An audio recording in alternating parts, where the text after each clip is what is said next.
A man wearing a hockey mask broke into a teenage girl's home and then brutally murdered her in the bathroom.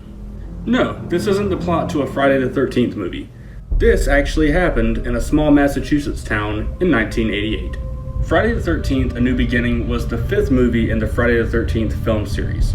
It was about a man who dressed up as Jason Voorhees and began murdering teenagers in the same fashion as the iconic killer. This was never meant to be more than a work of fiction, until a few years later when it became a reality.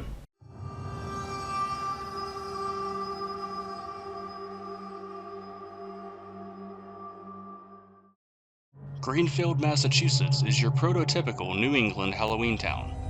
There are tree-lined streets with fallen leaves scattered all around, and pumpkins on the doorstep of every house. On Halloween night, it's common to see children dressed as ghosts and goblins running up and down the street with their candy-filled buckets.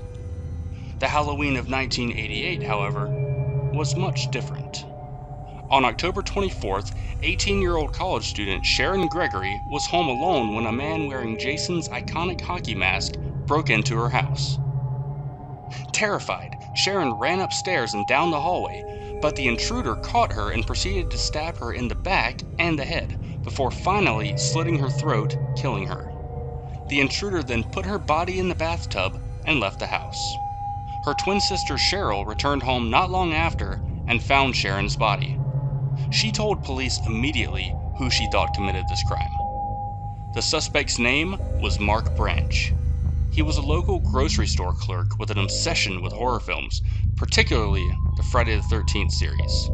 Police searched his home and found 75 slasher films, 64 true crime books, 3 knives, a machete, and hockey masks.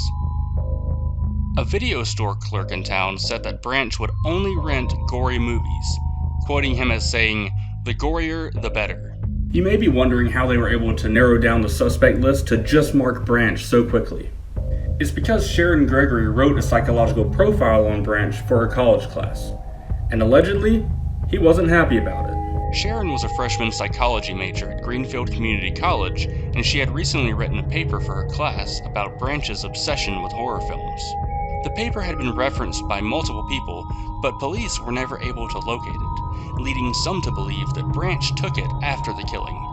The day after the murder, police found Branch's abandoned, blood-stained car in the woods of Buckland. Mark Branch, however, was nowhere to be found. The whole town practically went into lockdown while the manhunt ensued.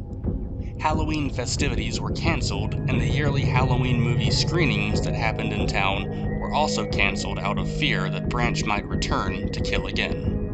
During the search for Branch, police found an old abandoned slaughterhouse down a dirt road on the edge of town. They went inside and made a terrifying discovery. There was a stick figure drawing on the wall of the slaughterhouse of a man chasing a woman up a staircase with a knife.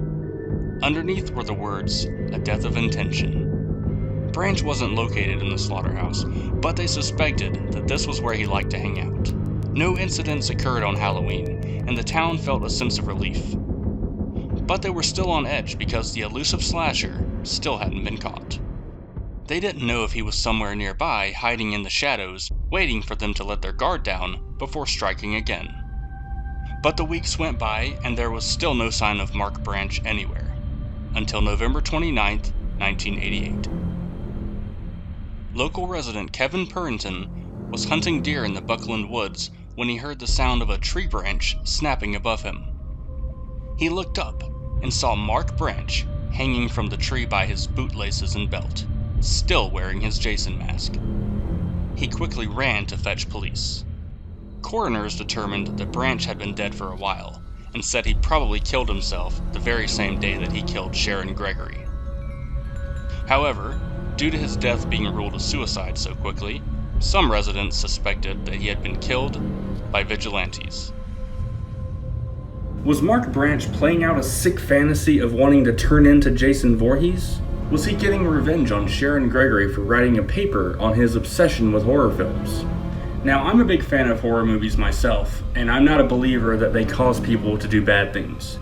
However, Mark clearly had some severe underlying psychological issues and loved watching slasher films for much different reasons than most people do.